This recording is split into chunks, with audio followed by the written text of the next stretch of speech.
The reason why I first write and then read out loud what I wrote to you is so that I can be concise and to the point and not have to waste too much of your time.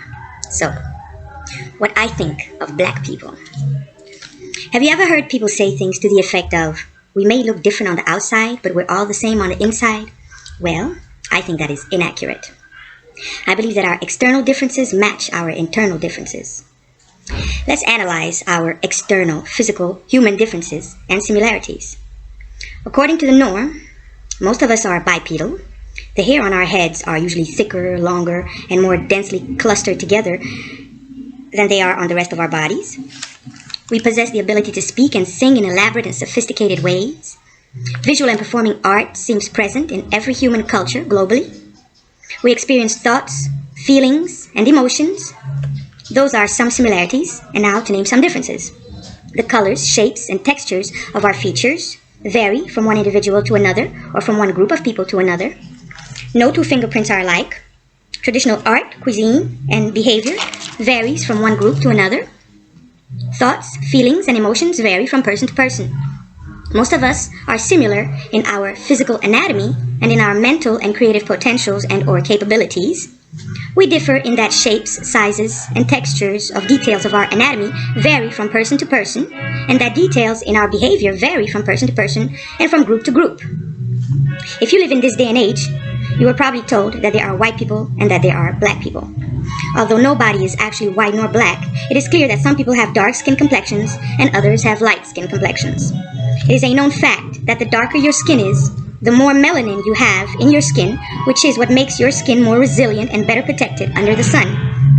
The less melanin you have, the less pigmentation your skin has, and the less resilient and protected your skin is under the sun. You are liable to get sunburned and catch skin diseases that are related to sun exposure. Based on that, would it be accurate to say that black skin is stronger than white skin? Would it be inaccurate to say that black skin is dominant in comparison to white skin? Perhaps you don't like the words stronger and dominant because it seems to place one above the other. But with the words more and less, could you or would you say that the more dominates the less? Well, whatever word you prefer to use to differentiate more from less is what I ask you to keep in mind. Just as darker skin tones are more resilient than lighter skin tones, I believe that the spirit, if that's what you choose to call it, of darker people is more resilient also, or stronger if you will, or more intense if you prefer.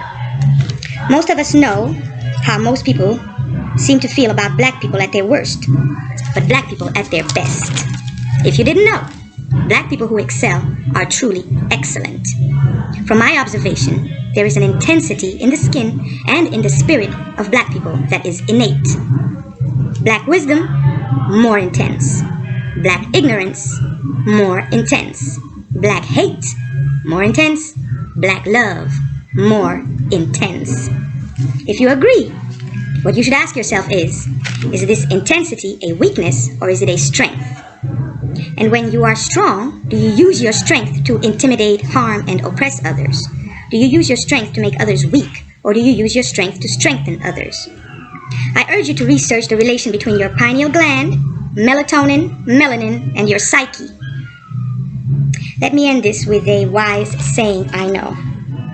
You cannot see eye to eye with someone if you are looking down on them, nor if you are looking up to them. Are we on the level?